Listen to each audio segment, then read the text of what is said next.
What's up, my name's Technober here for Troubleshoot and welcome back to another video. In this quick video I'll be showing you how to get rid of this washed out effect that you could be experiencing while you're playing A Plague Tale Requiem. It's similar to Call of Duty in the fact that if you have one of your settings even a little bit wrong, things can be super washed out and difficult to see. Everything looks rather white here, which is very odd because things usually aren't so bright. If you have an HDR monitor, things may be even more amplified, especially if things aren't set up properly. The absolute simplest solution to this is hit Escape, then head into Settings, Graphics, and open the Brightness option by clicking it here. Simply crank this tree until it becomes barely visible, and by that they mean really barely visible.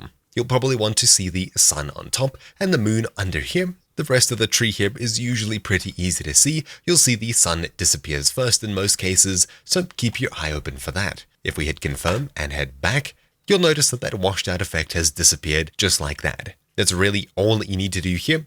Anyways, that's really about it for this quick video. Thank you all for watching. My name's been Technober here for Troubleshoot, and I'll see you all next time.